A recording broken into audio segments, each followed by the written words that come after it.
Alhamdulillah, syukur kita kepada Allah Subhanahu Wa Taala yang mana dengan izinnya dapat sama-sama kita hadir menggunakan salat fardu maghrib secara berjamaah. Dan kita berpulang untuk kita menduduki di majlis ilmu yang penuh berkat ini, mudah-mudahan kita mengambil manfaat. Oleh itu, untuk tidak melengahkan masa, saya bagi pihak Jemaah Surau menjemput Ustaz untuk menyampaikan kuliah. Silakan Ustaz.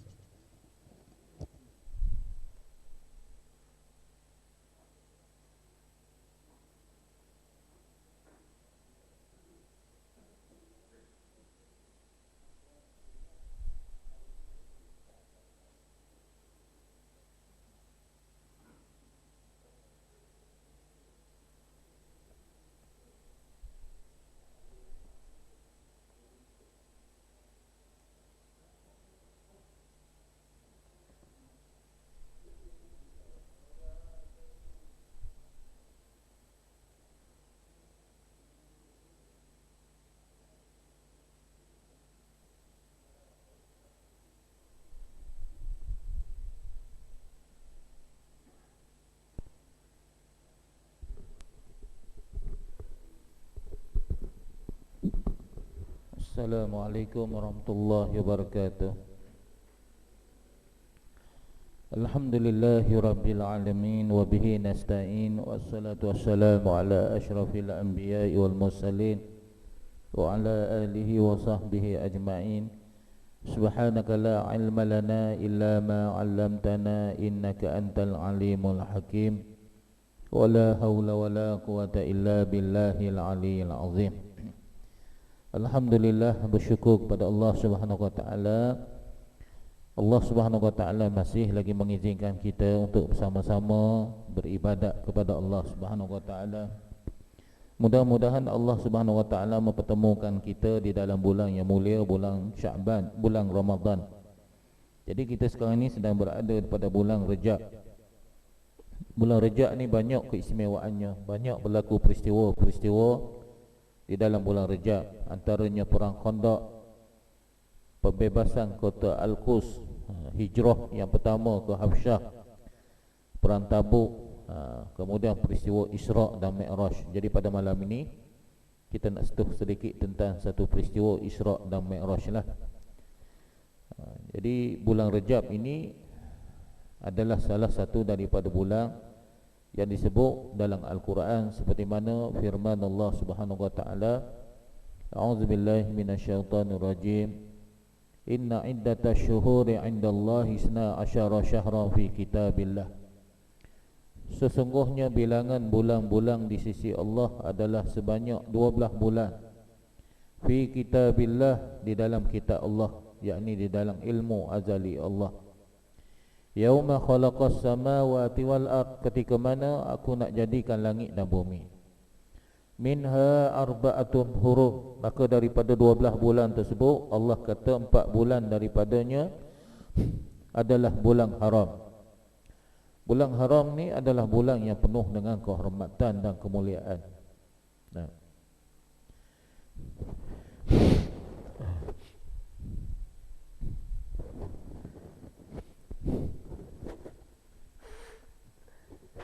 jadi salah satu daripada bulan haramnya adalah bulan Rejab lah. Bulan Muharram, bulan Rejab, bulan Zulkaidah dan juga bulan Zulhijjah. Zalikad dinul qayyim, itulah dia Islam, agama yang lurus. Fala tazlimu fihinna anfusakum, maka janganlah kamu menzalimi diri kamu dengan melakukan maksiat pada bulan ini. Kerana kata ulama, setiap amalan yang kita lakukan akan digandakan pahala ataupun dosanya. Kalau kita buat amalan kebaikan, maka Allah akan menggandakan amalan pahalanya dengan kebaikan tersebut. Inilah istimewanya bulan haram. Demikian juga jangan kita menzalimi diri kita dengan melakukan maksiat. Kerana setiap maksiat yang kita lakukan pada bulan haram akan digandakan dosanya pada bulan-bulan ini. Ya. Wa qatilul musyrikin kafah, maka perangilah orang-orang kafir keseluruhannya, kama yuqatilunakum kafah, seperti mana mereka memerangi kamu, wa'lamu annallaha ma'al muttaqin. Akhirnya Allah Subhanahu wa taala suruh tanya kita, hati kita. Kita ni cenderung nak beriman ataupun tidak mahu beriman, nak beramal ibadat ataupun tidak mahu beramal ibadat. Semuanya kembali kepada sifat takwa. Orang yang ada dalam hatinya sifat takwa, mereka akan memuliakan bulan ini. Mereka akan mengambil kesempatan di dalam bulan ini dengan melakukan amal soleh dan mengharapkan bertemu dengan Allah pada bulan Ramadan. Jadi bulan Sya'ban, bulan Rejab ini adalah sebagai satu persediaan untuk kita menyambut ketibaan bulan Ramadan. Di antara amalan yang boleh kita lakukan di dalam bulan Sya'ban adalah istiqamah duduk selepas daripada solat, yakni dengan kita berzikir, dengan kita beristighfar ataupun duduk dalam majlis ilmu. Seperti mana disebut di dalam syarah Sahih Bukhari. Al-Imam Bukhari telah menakalkan daripada Ibnul Buttar rahimahullah. Qala Ibnul Buttar rahimahullah, man kana kasiruz dzunub, barang siapa yang merasakan bahawa dirinya banyak dosa. Kita muda-muda dahulu bukannya datang ke masjid sangat pun banyak buat dosa, kadang-kadang semayang pun tinggal, puasa pun tinggal, zakat pun kadang-kadang tak buat. Wa arada an yahuttaha Allahu anhu bighairi ta'abin, dan dia nak supaya Allah membersihkan dosanya tanpa berpenat lelah. Kita tua-tua ni nak buat amal ibadat lebih-lebih tak larat dah dengan berbagai-bagai penyakit. Jadi macam mana caranya tuan-tuan kita nak menghapuskan dosa kita? Satu sahaja amalan yang boleh kita buat, yang amalan ini tidak payah. Tuan-tuan, fal yaghtanimu malazimatu makanis salati ba'da salah, maka hendaklah kita melazimi tepat solat kita selepas tiap kali kita menunaikan solat. Yakni setiap kali kita menunaikan solat, jangan bikas bangunlah, duduk dulu, berdoa, berzikir bersama dengan imam, berdoa, berzikir, beristighfar bersama dengan imam. Kenapa pentingnya waktu tersebut? Liyastaksiru, dia untuk membolehkan dia ini mendapat banyak min doa'il malaikah, daripada doa para malaikat. Sebab para malaikat sedang mengaminkan doa kita, sedang beristighfar bersama dengan kita kepada mereka yang duduk dalam tempat solat ni, sehinggalah majlis ilmu sekalipun. Liyastaksiru, untuk dia dapat banyak min doa'il malaikah, daripada doa para malaikat. Wa istighfarihim lah, dan untuk memperolehkan, untuk memperolehi istighfar mereka ini daripada para malaikat. Wa huwa marju ijabatih, dan kita tahu bahawa doa istighfar para malaikat ini akan dimakbulkan oleh Allah, diharapkan dimakbulkan oleh Allah, sebab mereka ini dekat dengan Allah, pesuruh Allah Subhanahu wa taala. Jadi salah satu daripadanya duduk dalam majlis ilmu lah. Setiap detik dan saat kita duduk dalam majlis ilmu, Allah ampunkan dosa kita insya-Allah. Jadi tuan-tuan dirahmati, saya nak cerita tentang ibadat Isra' dan Mi'raj ni berdasarkan kepada apa yang saya dengar daripada syekh-syekh ni lah. Ini Imam Khatib Masjid Al-Aqsa, Syekh Hamad Abu Dabis, dan seumpama Syekh Ra'i. Oh, sedap Ailimah tengok. Kemudian yang terakhir sekali, Dr. Marwah Musa An-Nasir. Semalam saya jumpa lagi dengan dia, duduk satu hari semalam dengan dia. Hari ni dia berada dekat mana pula? Petang kemarin kami satu hari dengan dia. Semalam dia di semalam di Pahang. Hari ni tak tahu dekat mana pula. Dengan amal plastik lah, amal plastik bawa di cawangan-cawangan seluruh Malaysia. Jadi dia datang ke Malaysia ni tuan-tuan, dia bersama dengan kita lah banyak. Dia ni adalah ketua kepada komuniti ulama Palestin dunia lah, yang duduk di luar, yang tak boleh balik ke Palestin. Jadi banyak ilmu yang kami dapat selain daripada yang lain lagi lah tuan-tuan. Jadi salah satu istimewanya bulan Rejab berlakunya peristiwa Isra'. Firman Allah Subhanahu wa taala, A'udzu billahi minasyaitonir rajim. Subhanallazi asra bi 'abdihi lailan minal masjidil haram ilal masjidil aqsa allazi barakna haulahu linuriyahu min ayatina innahu huwas samiul basir. Allah mulakan surah ini dengan menyebut subhanallazi, yakni mentakdiskan dirinya daripada sifat kekurangan dan sifat kelemahan. Kenapa? Tak banyak ayat Al-Quran Allah memulakan dengan perkataan subhanallazi. Kenapa ayat ini dimulakan dengan perkataan subhanallazi? Sebab benda yang Tuhan nak cerita ini adalah benda yang berat, benda yang tidak masuk akal. Perjalanan di antara Mekah Madinah tu sangat jauh zaman dulu. Mekah Masjidil Haram, Madinah Masjidil Baitul Maqdis Masjidil Aqsa. Dikatakan Masjidil Aqsa ni masjid yang paling jauh. Zaman dulu tak ada masjid kecuali dua buah masjid ni ajalah. Masjidil Haram, Masjidil Aqsa. Seperti mana riwayat daripada Abu Zar radhiyallahu anhu, dia tanya Nabi, ayu masjid wudi'a fil ardi awal. Apakah nama masjid yang pertama dibina di atas muka bumi? Jawab Nabi, Masjidil Haram. Siapa yang bina? Nabi Adam alaihissalam. Dia letak batu asasnya. Summa ai, kemudian aku tanya lagi Nabi selepas Masjidil Haram, kata Nabi Masjidil Aqsa. Berapa ratus tahun, berapa ribu tahun tuan-tuan, barulah masjid-masjid lain dibina. Masjid mula-mula sekali itulah dia, Masjidil Haram, Masjidil Aqsa. Dan dikenali Masjidil Aqsa itu sebab sangat jauh daripada tanah haram. Itu Aqsa ni sangat jauh. Seperti mana Allah berfirman dalam surah Yasin, wa jaa min aqsal madinati rajulun yas'a. Maka datanglah seorang lelaki daripada hujung ceruk kampung. Aqsal Madinah, ceruk Madinah. Dah hujung kampung lah. Jantan. Orang Baling, orang Greek dia panggil ceruk. Daripada hujung kampung. Dah. Yas'a, dalam keadaan berlari-lari. Jadi Masjidil Aqsa masjid yang paling jauh. Jadi Allah menyatakan maha suci Allah daripada sifat kekurangan, sifat kelemahan. Allazi asra, kerana aku sendiri yang telah memperjalankan bi abdihi, hamba-Ku, lailan, pada waktu malam, minal masjidil haram ilal masjidil aqsa. Allah sifatkan Masjidil Aqsa ini allazi barakna, itulah dia masjid yang diberkati. Bahkan bukan dia sahaja diberkati, haulah, sekitarnya. Jadi Masjidil Aqsa ni duduk di tengah-tengah. Dulu tuan-tuan tak ada namanya negara Mesir, dia tak ada negara Madinah, Mekah, tak ada lagi Arab Saudi, tak ada lagi Jordan. Dulu namanya negara Syam, negara Hijaz. Begitu. Negara Syam, negara Hijaz. Dulu negara Syam ni tuan-tuan, Nabi sebut negara Syam ni daripada Sungai Furat sampailah ke Arish. Arish dekat sinilah. Ni Arish dekat sini ni, Semenanjung Sinai ni. Sungai Furat, Mosul kat sana, tempat lahirnya Nabi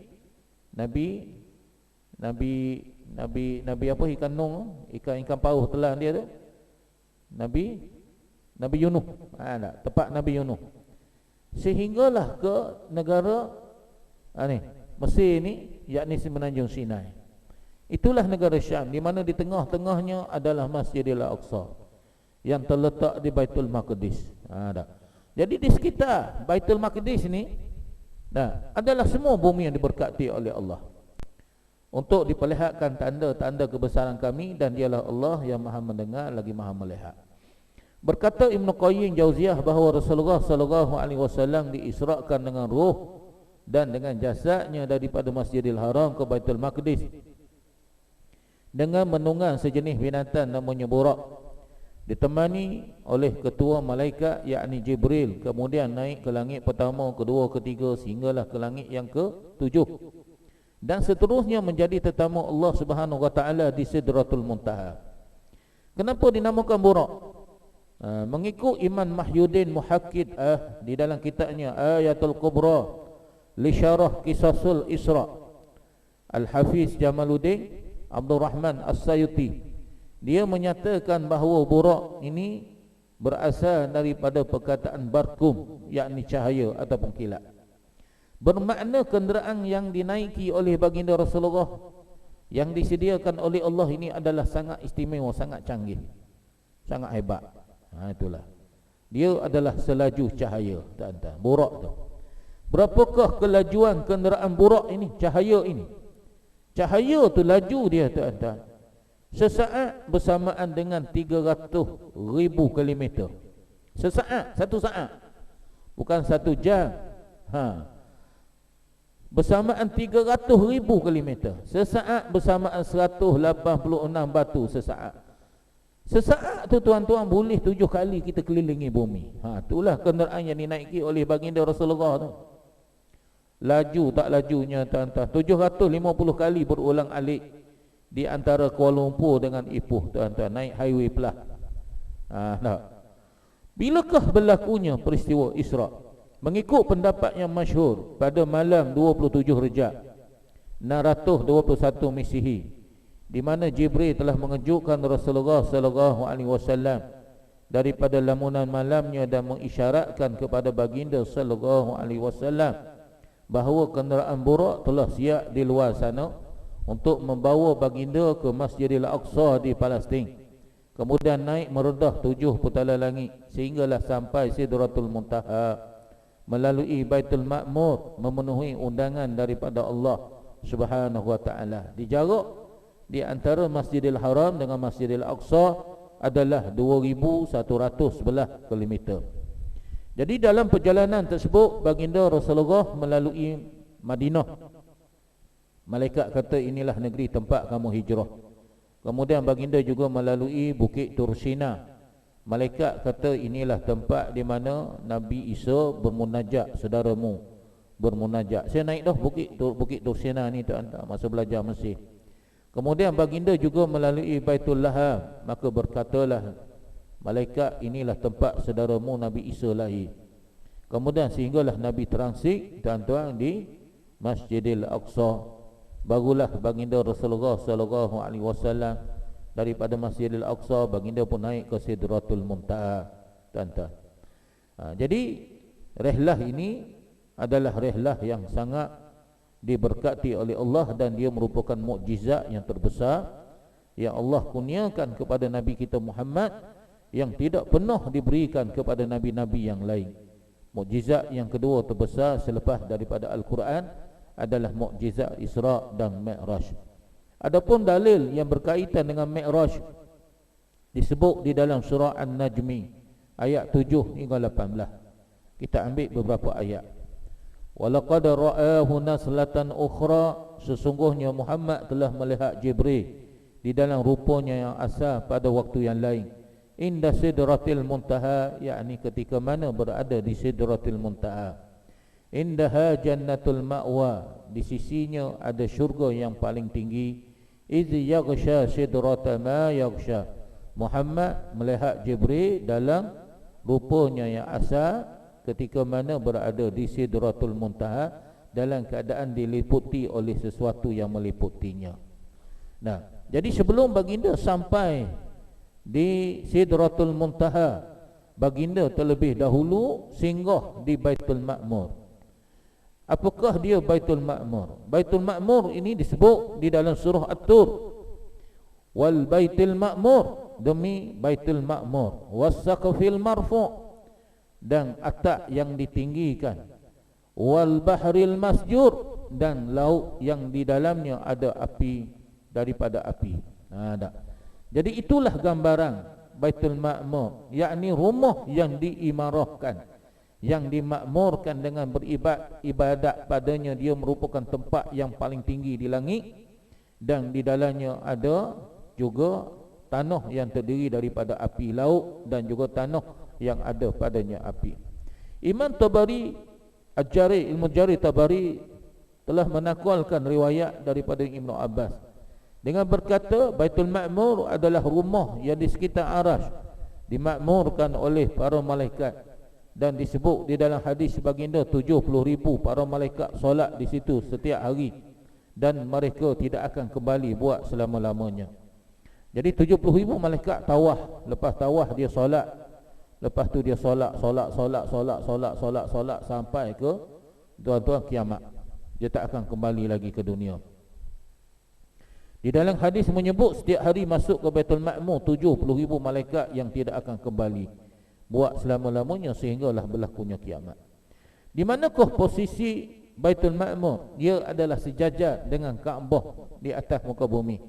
Al-Iman Al-Baghawi di dalam kitab tafsirnya menyatakan, di mana bila ditanya berkaitan di manakah Baitul Ma'mur dinamakan Baitul Ma'mur, dikatakan Baitul Ma'mur kerana banyaknya yang memenuhi dengan penduduk malaikat yang mengimarahkannya, yakni rumah yang ada di langit di sekitar Arasy dan sejajar dengan Kaabah di atas muka bumi.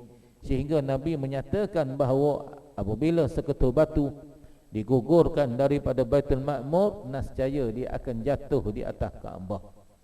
Jadi sejarah Baitul Ma'mur ini, tuan-tuan, kembali kepada zaman azali lagi lah. Adapun sejarah Kaabah yang berada di bawah Mekah tu, tuan-tuan, dia dapat kita lihat seperti mana yang diceritakan, yang dikisahkan bagaimana Nabi Adam AS ketika mana Allah campakkan di atas muka bumi, maka Nabi Adam AS 40 hari 40 malam dia berdoa kepada Allah Subhanahu wa taala, Rabbana zalamna anfusana wa illam taghfir lana wa tarhamna lanakunanna minal khasirin. Wahai Tuhan kami telah menzalimi diri kami sendiri. Jika sekiranya Engkau tidak mengampuni kami dan juga tidak merahmati kami, termasuklah kami di kalangan orang-orang yang rugi. Selepas taubatnya diterima oleh Allah, setelah 40 hari berlalu, dia berdoa dengan doa tersebut dan taubatnya diterima oleh Allah Subhanahu wa taala, maka Nabi Adam alaihissalam pun berjalanlah dengan gembira meninggalkan Mekah, meninggalkan Arafah. Dan sebelum meninggalkan Arafah, malaikat tanya, hal arafta zunubaka, adakah engkau telah mengenali, mengiktiraf akan dosa-dosa engkau? Jawab Nabi Adam, araftu, ya. Tempat tersebut namanya Arafah. Arafah ni maksudnya pengiktirafan dosa. Dia pun berjalanlah dengan Siti Hawa, dengan Hawa, sampai dekat Mina. Malaikat tanya lagi, ma tamanna ya Adam, apakah cita-cita kamu wahai Adam? Maka jawab Adam, atamanna jannata wal maghfirata minallah, cita-citaku adalah untuk mendapatkan keampunan dan syurga daripada Allah. Maka tempat tersebut namanya Mina. Mina ni maksudnya cita-cita kita lah.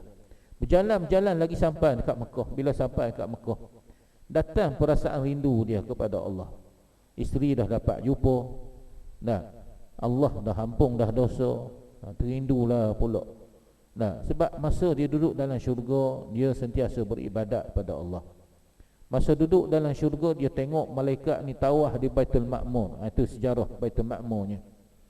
Maka dia pun berdoa pada Allah, ya Allah, boleh tak kau jadikan di atas muka bumi ini Kaabah untuk aku tawaf.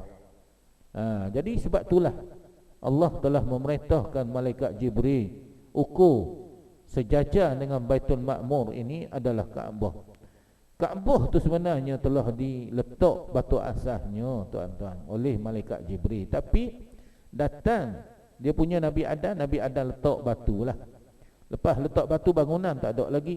Dia pun tawaf. Datang Nabi Syekh 500 tahun kemudian. Tawaf, anak cucu dia pun tawaf. Datang Nabi Ibrahim, barulah tuan-tuan diperintahkan untuk membina Kaabah. Sehingga seperti mana kita tengok sekarang. Wa iz yarfa'u Ibrahimul qawa'ida minal baiti wa Ismail. Dan ingatlah ketika mana Nabi Ibrahim bersama dengan puteranya telah mengangkat binaan Kaabah. Dan ketika mana Nabi Ibrahim meninggalkan puteranya Ismail bersama dengan isterinya Siti Hajar, ketika itu dia berdoa, Rabbi inni askantu min zurriyati biwadin ghairi zi zar'in indaka baitikal muharram. Rabbana liyuqimus shalah. Ya Allah, aku tinggalkan sebahagian daripada zuriatku di lembah yang kering kontang, yang tidak ada apa-apa tumbuh-tumbuhan di sisi Baitullahil Haram. Maknanya Nabi Ibrahim dah tahu dah bahawa itu adalah Baitullahil Haram. Bangunan tak ada. Dan cuba tengok, dan. Sebab itulah Nabi Ibrahim dia berulang alik. Lepas dia tinggalkan Siti Hajar, Nabi Ismail dia balik semula ke Palestin.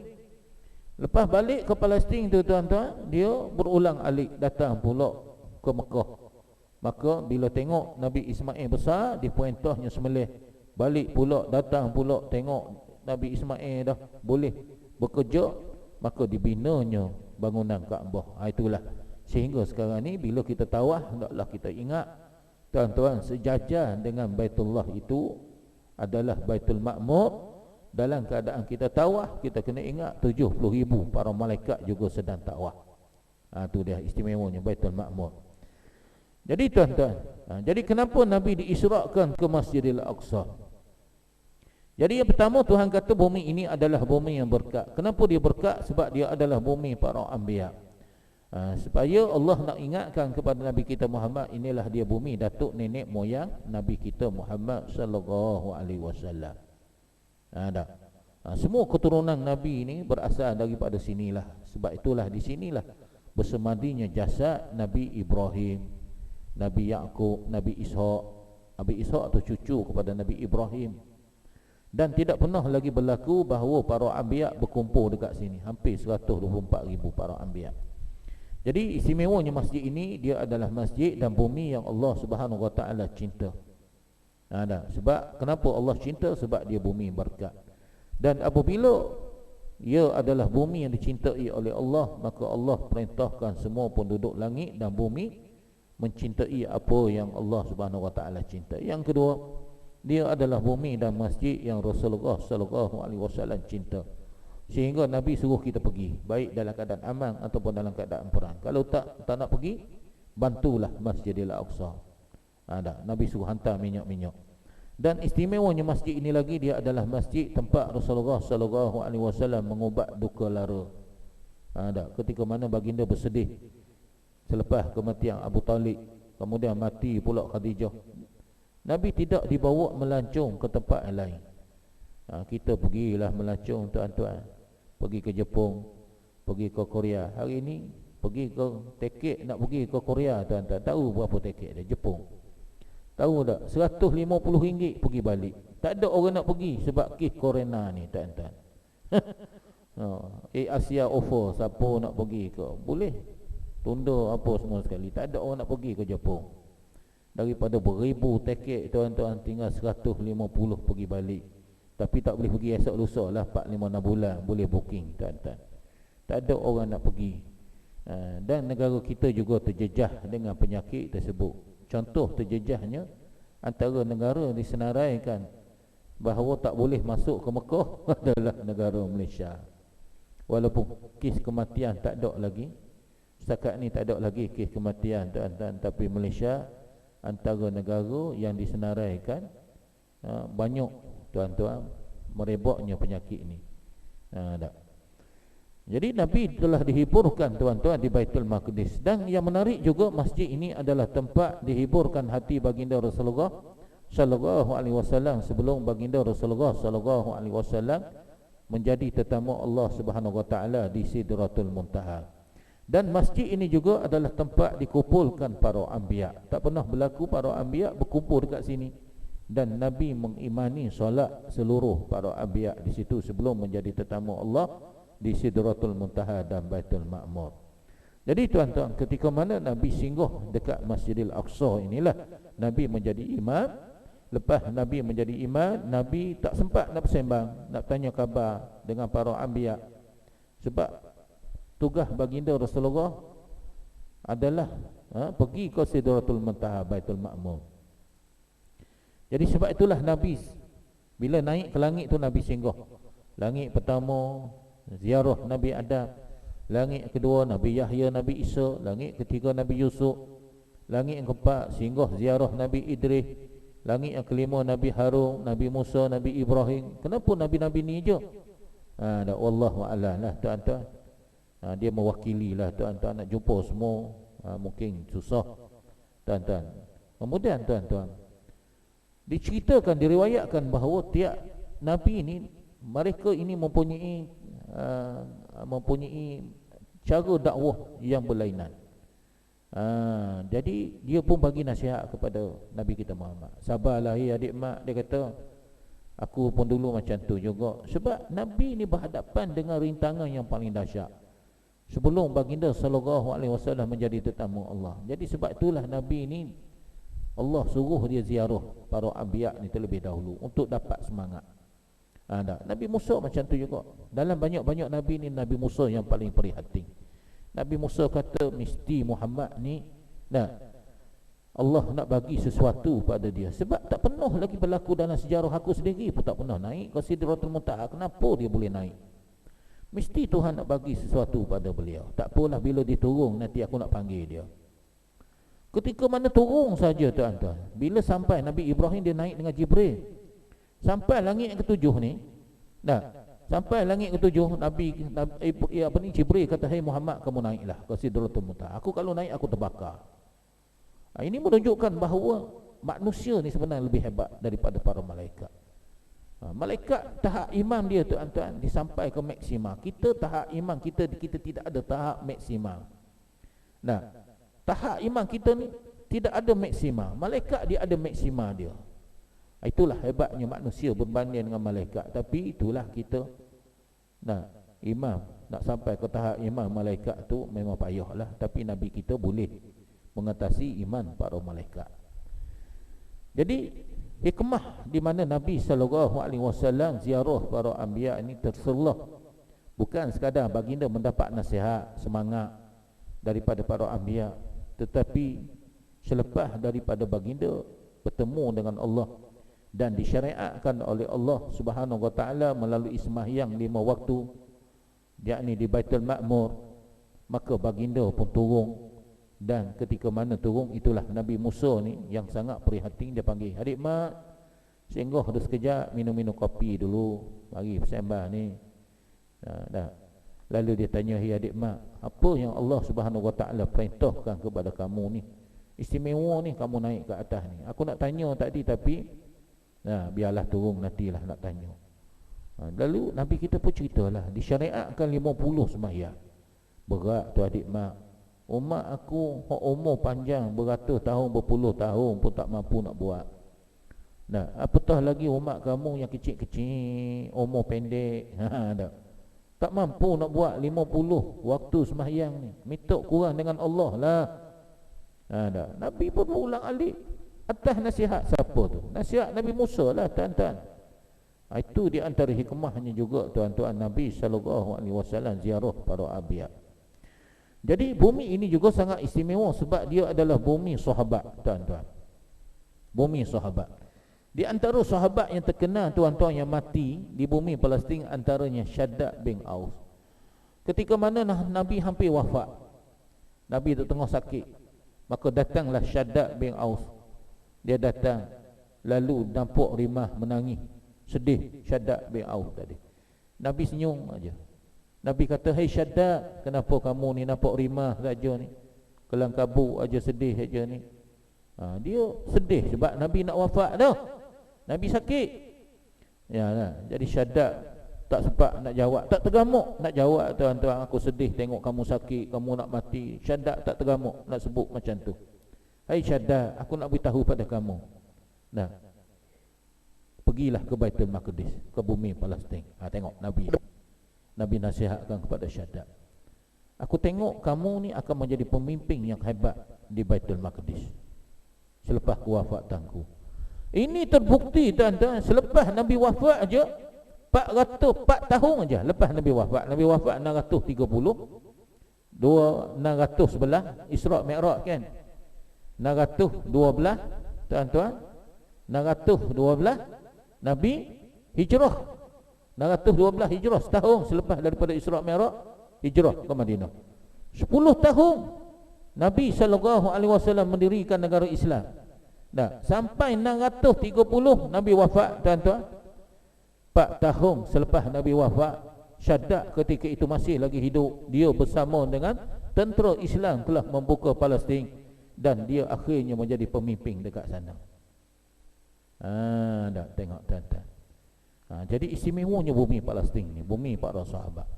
Seorang sahabat bernama Ibnu Hawalah, "Ya Rasulullah, wasiatkanlah kepadaku."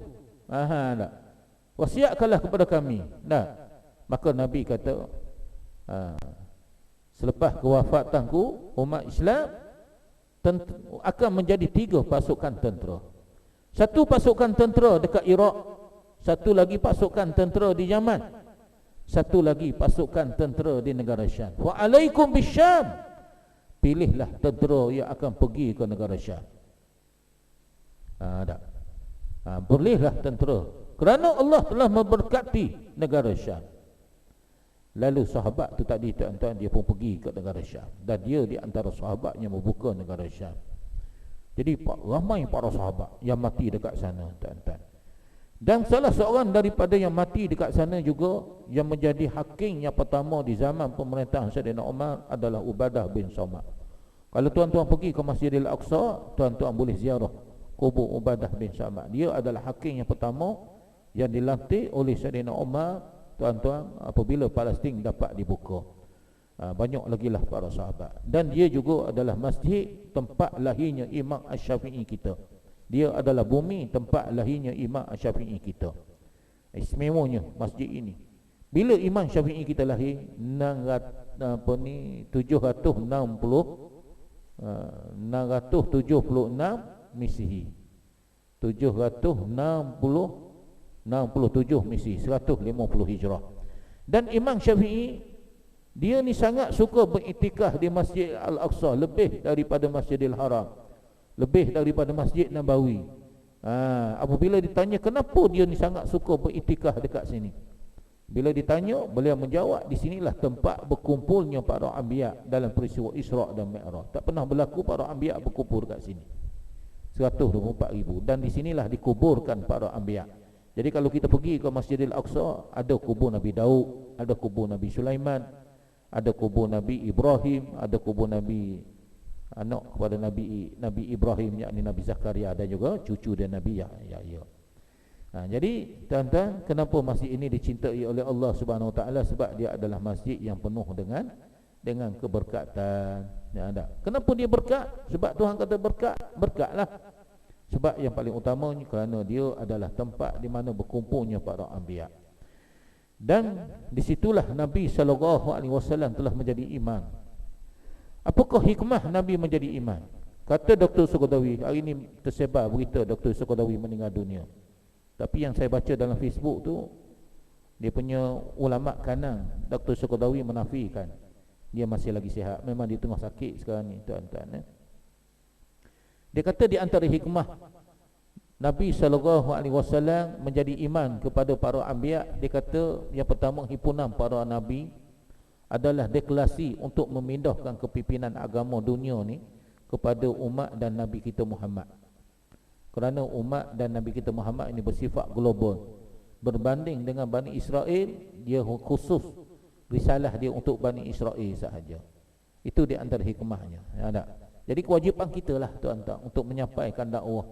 Sebab itulah bila Nabi kita wafat, kita bertanggungjawab untuk menyebarkan dakwah. Dr. Abdul Fattah Awaisi, dia berkata berdasarkan kepada titik perubahan penting ini, Isra' Mi'raj, suatu agenda baru telah terhasil yang membawa kepada penubuhan perancangan strategik untuk membebaskan Baitul Maqdis. Jadi daripada situ Nabi merancang untuk membuka Baitul Maqdis. Ini terbukti Nabi sebelum wafat, 2 tahun sebelum wafat, Baginda sendiri telah menghantar tentera untuk membuka Baitul Maqdis, tetapi gagal.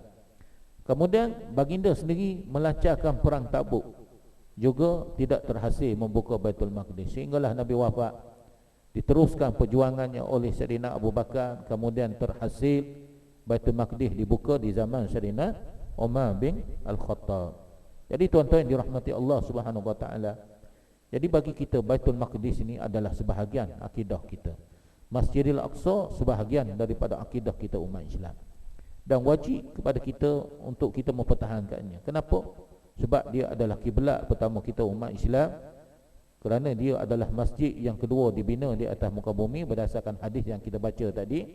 Dia adalah tempat suci yang ketiga bagi kita selepas Mekah, Madinah, selepas daripada Masjidil Haram, selepas daripada Masjid Nabawi. Bahkan dia bumi para anbiya, dan dia juga adalah bumi Isra' dan Mi'raj Nabi kita. Maka dengan sebab itulah kita perlu membantah pelang damai Palestin yang ditaja oleh Amerika ni, tuan-tuan, yang disebut the deal of the country ni. The deal of country ni, tuan-tuan, adalah satu pengkhianatan yang terbesar di abad ini.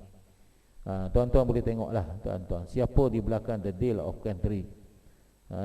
Antara negara Arabnya adalah Arab Saudi dan juga Mesir, tuan-tuan. Jadi apakah pendirian kita muslimin terhadap perjanjian abad ini, the deal of country ini? Pendirian kita adalah seperti mana yang Allah Subhanahu wa taala firmankan, yusabbitullahu allazina amanu bil qawli sabiti fil hayatid dunya wa fil akhirah. Allah menetapkan pendirian orang-orang yang beriman dengan kalimah yang tepat, yang teguh di dalam kehidupan dunia dan akhirat. Wa yudillullahu zalimin, dan Allah akan menyesatkan orang-orang yang zalim. Wa yaf'alullahu ma yasha, dan Allah Subhanahu wa taala berkuasa melakukan apa yang dikehendaki oleh Allah Subhanahu wa taala. Apabila kita mengiktiraf kesan daripada perjanjian tersebut, tuan-tuan, dengan jelas bahawa mereka mengiktiraf Baitul Maqdis sebagai ibu negara Israel. Jadi ini bertentangan dengan akidah kita umat Islam bahawa Baitul Maqdis adalah bumi yang suci yang tidak boleh dimiliki oleh sesiapa sekalipun, tuan-tuan. Yang kedua, tuan-tuan, mereka juga mengiktiraf seluruh tanah Palestin yang dijajah secara haram oleh Israel semenjak 1948 sebagai negara yang berdaulat bagi negara Israel. Kanak-kanak yang keluar pada 1948 tu sampai sekarang mereka tidak dapat balik lagi. Dah 72 tahun mereka tidak dapat balik, tuan-tuan, ke bumi Palestin.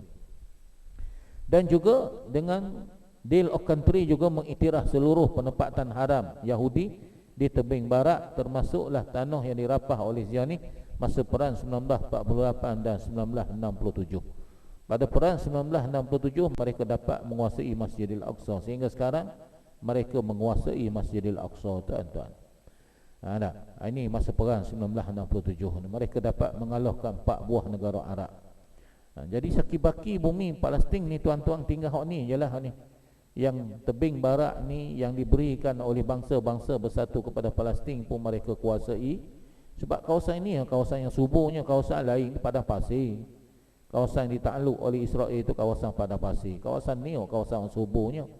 Tu pun mereka dah bina penempatan, tuan-tuan. Jadi apabila wujudnya negara Palestin, tak ada makna lah negara Palestin. Sebab negara Palestin sudah didiami oleh penduduk-penduduk daripada Israel. Jadi mereka nak pindahkan sakibaki penduduk Palestin yang berada di tebing barat ni, mereka pindahkan di semenanjung Sinai. Ini kalau tuan-tuan tengok, ini penempatan Palestin jadi bagi mereka ni. Mereka nak pindahkan daripada tebing barat ni ke semenanjung Sinai. Itu dia punya perancangan mereka, tuan-tuan. Kemudian yang keempat, Haram Asyarih diiktiraf di bawah kekuasaan Israel semata-mata. Kita nak masuk ke sana pun kita terpaksa minta izin dengan Israel. Sebagai contohnya, saya nak masuk ke sana, dia keluarkan satu visa tadi, dia cok State of Israel, border control. Bahkan kita juga terpaksa menggunakan duit Amerika, duit Israel. Dahsyatnya, tuan-tuan. Kemudian wilayah perairan ni, Laut Mediterranean ni diiktiraf sebagai hak milik berdaulat Israel, tuan-tuan. Dan seterusnya, pelang celaka ini juga menjamin dengan tegahnya bahawa penempatan haram Zionis di tanah haram, di tanah yang dimiliki oleh Palestin tidak akan diapa-apakan. Ini di antara gambar yang sempat saya rakamkan bagaimana, tuan-tuan, tanah-tanah Palestin telah dirampas oleh orang-orang Yahudi, dibinanya penempatan. Jadi harapan untuk rakyat Palestin kembali kepada negara mereka hari ini amatlah sukar. Sebab tanah mereka, rumah mereka diruntuh dan diganti dengan penempatan haram, dan dibina tembok yang memisahkan kawasan penduduk Palestin dengan tanah haram Israel. Seterusnya, negara haram Israel juga akan merampah lembah Jordan ataupun Jordan Valley ini. Ini Jordan Valley, daripada ni atas ni sungai Jordan sampai ke bawah ni sungai Jordan dirampah oleh Israel. Dan sekatan akan diteruskan ke atas Gaza selagi mana Hamas dan Jihad memiliki senjata. Dan hari ini sampai sekarang Gaza dikepung dan dia masih lagi menjadi penjara terbesar di dunia. Jadi sebab itulah saya mengajak tuan-tuan semua supaya mari sama-sama kita solidariti, gagalkan the deal of the country ataupun pelang damai ini, tuan-tuan. Jadi kita ada amal Palestin daripada Indonesia. Ini sebagai contoh Indonesia. Indonesia kita ada 4 cawangan di Yogyakarta, kita juga ada cawangan di Bandung dan seumpamanya mereka sama-sama. Bahkan setakat ni hanya 4 buah negara saja yang iktiraf. Yang pertamanya Israel, yang keduanya Amerika, yang ketiganya Perancis dan yang keempatnya adalah British. Negara lain tuan-tuan, negara Arab dah senyap lagi setakat ni. Bahkan kalau kita tengok ahli Haus Demokrat, 100 ahli Haus Demokrat sendiri pun tidak mengiktirafnya. Tuan-tuan. Kemudian tuan-tuan, saya nak cerita sedikit tuan-tuan tentang baginda menaiki kenderaan yang bernama Buraq tadi. Anna Rasulullah sallallahu alaihi wasallam qala ataitu bil Buraq, aku telah dibawa datang oleh malaikat Jibril satu kenderaan namanya Buraq. Wa huwa dabatun abyad, dia satu kenderaan yang warna putih, tawilun faqal himar. Besar dia, besar sikit daripada keldai, dunal bagal, kecil sikit daripada barol. Barol ni kacukkan kedai dengan kuda. Yada'u hafirahu inda muntaha tarfihi, dia telah melabuhkan sayapnya sehingga ke tanah, sehingga Nabi dapat naik. Fa raqibtuhu, aku pun naiklah, kata Nabi, hatta ataitu Baitul Maqdis, sehingga aku dibawa ke Baitul Maqdis. Qala farababtuhu bil halqati allati yarbitu bil anbiya. Apabila sampai sahaja di Baitul Maqdis, aku pun tambak tempat yang ditambak padanya para anbiya. Ini menunjukkan tuan-tuan, setiap nabi dia datang ke Masjidil Aqsa, menunjukkan kesatuan akidah di kalangan umat Islam yang memperjuangkan isu Palestin dan isu Baitul Maqdis ni. Para anbiya semua datang. Dan apabila anbiya datang, di sinilah tempat dia tambak Buraq. Tempat yang Nabi sallallahu alaihi wasallam tambak Buraq dia, itulah tempat di mana para anbiya tambak kenderaan mereka ketika mana datang. Ini menunjukkan kesatuan akidah di kalangan para anbiya tuan-tuan tentang isu Palestin. Jadi hari ini tembok Buraq sudah menjadi Wailing Wall. Inilah di antara dakwaan Yahudi yang karuk. Mereka kata bahawa dekat situ ada tembok tuan-tuan haikal Nabi Sulaiman. Tetapi sehingga sekarang mereka tidak jumpa mana kuih Nabi Sulaiman. Satu biji batu pun sejarah yang berkaitan dengan haikal Nabi Sulaiman tidak dijumpai oleh Yahudi. Bayangkan tuan-tuan, dahulu adalah kawasan penempatan umat Islam yang dihadiahkan oleh Salahuddin Al-Ayyubi kepada tentera-tentera Maghribi. Apabila tentera Maghribi dapat mengalahkan tentera-tentera Salibiyah, akhirnya kawasan perumahan tersebut telah dimusnahkan dan dibuat kawasan yang sangat luas untuk ibadat orang-orang Yahudi tuan-tuan. Jadi inilah tembok Buraq tuan-tuan, yang hari ini sudah dikuasai oleh orang-orang Yahudi. Ini asalnya. Kemudian akhir sekali tuan-tuan, Nabi SAW menceritakan ketika mana aku berada di Hijir Ismail. Ketika itu Hurih telah bertanyaku tentang peristiwa Isra. Mereka bertanya kepadaku tentang kedudukan Baitul Maqdis, sehingga aku tidak dapat menjawabnya, dan sehingga aku menghadapi menghadapi tekanan yang sangat dahsyat yang belum pernah aku menghadapi tekanan. Wa quribtuhu ma quribtu mislu qad.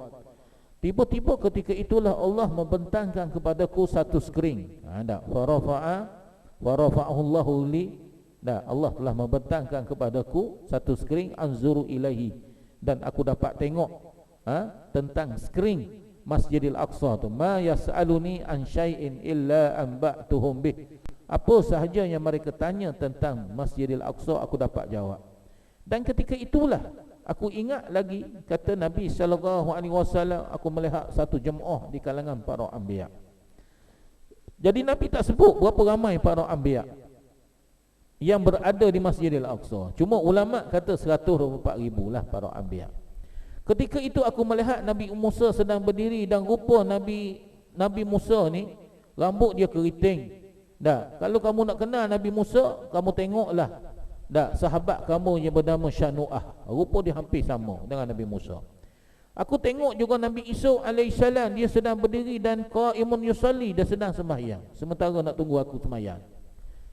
Dan kalau kamu nak tengok rupa Nabi Isa, kamu tengoklah muka Urwah binti Mas'ud. Muka dia ni hampir sama dengan Nabi Isa AS. Dan ketika itu juga aku melihat dalam ramai-ramai para anbiya yang begitu ramai itu, berdiri padanya Nabi Ibrahim alaihissalam. Dia sedang berdiri sembahyang. Rupa Nabi Ibrahim ni sama dengan muka aku. Kalau nak tahu muka Nabi Ibrahim, tengoklah muka aku. Dalam keadaan aku tengok para anbiya yang begitu ramai, tiba-tiba malaikat Jibril berkata kepada Nabi, fahanatis salatu, hai Muhammad, tiba waktu sembahyang. Fa amamtuhum, maka aku menjadi imam kepada para anbiya. Jadi mungkin kita akan tanya, apakah dia sembahyang Nabi Muhammad? Apakah syariat sembahyang Nabi kita Muhammad? Sedangkan Nabi baru nak naik ke langit, baru nak disyariatkan sembahyang 5 waktu. Jadi sembahyangnya Nabi ketika itu, tuan-tuan, adalah sembahyang syariat Nabi Ibrahim. 2 rakaat di waktu pagi, 2 rakaat di waktu petang. Ketika mana Nabi menerima wahyu di Gua Hira tu, Nabi dah sembahyang dah lepas tu. Diriwayatkan bahawa baginda sembahyang bersama dengan Sayyidina Ali di belakang-belakang bukit. Nak bersembahyang dekat rumah, takut saudara mara tengok. Saudara mara kan dia belum masuk Islam lagi ketika itu, di awal-awal Islam kan. Jadi Nabi pun tiba waktu sembahyang, Nabi ajak Sayyidina Ali sembahyang di belakang bukit. Iaitulah dia sembahyang syariat Nabi Ibrahim, 2 rakaat waktu pagi, 2 rakaat waktu petang. Jadi Nabi pun sembahyang. Falamma faghartu minas salati, apabila aku selesai daripada sembahyang, qala qail, maka berkatalah malaikat Jibril, ya Muhammad, haza malikum sahibun nar, hai Muhammad, sebelah kamu tu adalah malaikat yang menjaga neraka. Nabi tengok malaikat neraka tu tak pernah senyum, tuan-tuan. Wasallim alaih, bagi salam kepada beliau. Faltafathu ilaihi, aku pun berpaling nak mulakan salam. Faba'ada'ani bisalam, tiba-tiba dia yang memulakan salam kepadaku. Inilah hadis yang menceritakan bagaimana Nabi sembahyang di Masjidil Aqsa. Bila saya sampai sahaja, tuan-tuan, di Masjidil Aqsa, saya telah dibawa oleh Imam Yusuf ni. Dia adalah imam, ketua imam lah di Masjidil Aqsa, tuan-tuan. Dia bawa kepada saya, dia cerita bahawa Nabi naik sebelah sini. Kat sini ni ada satu pintu, dekat tembok burak ni ada satu pintu. Nabi naik ke sini, tuan-tuan. Nabi naik, lalu Nabi pun tambak burak dekat sini, seperti mana yang kita tengok tadilah gambar. Ni sebelah luar ni dah kuasai Yahudi, sebelah dalam ni ada masjid burak.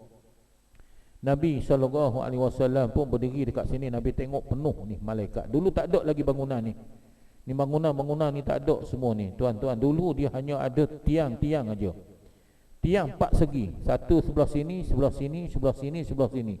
Tiang tu, tuan-tuan, ditanda sejak daripada zaman Nabi Ibrahim lagi, Nabi terdahulu. Bangunan tak ada lagi. Bangunan tak ada lagi dia, tuan-tuan. Itulah Masjidil Aqsa yang asalnya. Jadi Nabi tengok penuh para malaikat ni, tuan-tuan. Apa ni, penuh para anbiya. Lalu Nabi pun sembahyang jadi imam dekat sini dalam keadaan menghadap ke arah sini. Sebab itulah ini namanya Masjid Qibli. Lepas Nabi sembahyang, Nabi pun panjat di atas batu ni. Di atas kubah, di bawah kubah tu ada sakhra. Sakhra ni batu. Tu dah. Ini tempat Nabi sembahyang. Dah. Kemudian tuan-tuan, inilah dia batu tempat Nabi SAW panjat. Dan batu ini mengikut Yahudi the center of the world. Apa maksud the center of the world? Maksudnya sesiapa yang dapat menguasai Palestin, bermakna dia dapat menguasai dunia dan langit. Sebab dia adalah center, dia adalah pintu langit. Nabi tak boleh naik di tempat lain. Mengikut percayaan Yahudi, Nabi hanya boleh naik dekat situ. Sebab itulah dia adalah pintu, kunci kepada langit dan kunci kepada bumi, tuan-tuan. Jadi batu tadi, tuan-tuan, kita boleh masuk ke bawah. Ini gambar yang saya ambil, tuan-tuan. Kita boleh masuk ke bawah tu, tuan-tuan. Kita masuk ke bawah, kita boleh sembahyang. Dia ruang wanita sebelah sini, belakang tempat kita lelaki. Kita nak sembahyang, sembahyanglah. Nabi kata kelebihan kita sembahyang di Masjidil Aqsa ni, satu hadis yang diriwayat daripada Sulaiman. Nabi kata sesiapa yang pergi ke Masjidil Aqsa, kemudian dia sembahyang 2 rakaat aja, maka dia balik keluar, dia balik ke tanah airnya seumpama bayi yang baru lahir daripada perut ibu. Jadi dia antara tempat yang Allah ampunkan dosa kita selain daripada Mekah, Madinah, adalah Masjidil Aqsa lah, tuan-tuan. Rugi sangat kalau kita ada kesempatan. Tak payah duk simpan duit banyak-banyak lah, pergilah, tuan-tuan. Umrah dah pergi dah. Madinah dah pergi dah. Tak sempurna kalau kita tidak pergi ke Masjidil Aqsa. Sebab pahalanya cukup besar. Nabi kata fa illam ta'tuhu wa tusallu fihi, kalau kamu tak mampu nak pergi sana dan sembahyang kat sana tak apalah, tapi fa ba'asu bi zitin, atalah minyak-minyak yashraju fi qanadili, untuk mengimarahkan, menerangkan Masjidil Aqsa. Jadi baru-baru ni ada duta daripada Palestin kita ni dekat Ampang tu, dia buat statement, dia kata bantuan daripada rakyat Malaysia, NGO tak sampai pada beliau. Betul lah, memang tak, kita tak bagi kat dia. Kita tidak pernah bagi kepada orang kerajaan. Sama ada Malaysia, hak kerajaan dulu BN ke, hak kerajaan PF ke, ada mana-mana kerajaan kita tidak pernah bagi. Kita juga tidak pernah memberikan bantuan melalui orang yang ketiga. Kita hantar sendiri. Kita hantar sendiri dan kita bagi sendiri bantuan, tak. Apatah lagi kepada PA, kepada duta, kita tak pernah bagi. Sebab tuan-tuan tahu Yasir Arafat ketika mana dia mati, dia meninggalkan 60 juta USD dollar di dalam bank Switzerland. Duit mana tu? Itulah duit negara Islam, negara Arab yang diberikan kepada PLO untuk diagihkan kepada umat Islam. Bahan dia sorang, tuan-tuan. Sehinggalah dia mati 60 juta dalam akaun peribadi beliau. Inilah yang berlaku. Sebab tu kita tahu, kita tak akan bagi kepada orang yang korupsi. Dan kita tahu PLO ni sejarah dia, tuan-tuan, tak berapa baik sangat dengan Hamas. Hamas ni dianggap sebagai pembangkang. Sebab tu dia berkelahi selalu. Yang paling mudaratnya kita tahu Gaza lah. Tebing barat, sebab tebing barat ni Israel bagi authority kepada PLO. Jadi itulah dia, tuan-tuan. Saya nak jawab sikit lah gitu. Jadi tuan-tuan, tempat Nabi berdiri tu, tuan-tuan, ada tapak kaki, tapi dia tak tunjuk tapak kaki tu. Tapak kaki tu dia tutup tapak kaki Nabi. Kita boleh hollow tangan kita, tuan-tuan, kita boleh rasa tapak kaki Nabi. Itulah tempat Nabi berdiri sampai ke Sidratul Muntaha lah. Sampai ke langit tu, tuan-tuan. Jadi begitulah, tuan-tuan, sedikit sebanyak tentang sejarah Isra' dan Mi'raj. Jadi kalau ada kesempatan saya sambung lagi cerita, bawa hadis-hadis Nabi sallallahu alaihi wasallam seperti mana saya dengar daripada Syekh. Aku qauli hadza wa astaghfirullah. Assalamualaikum warahmatullahi wabarakatuh.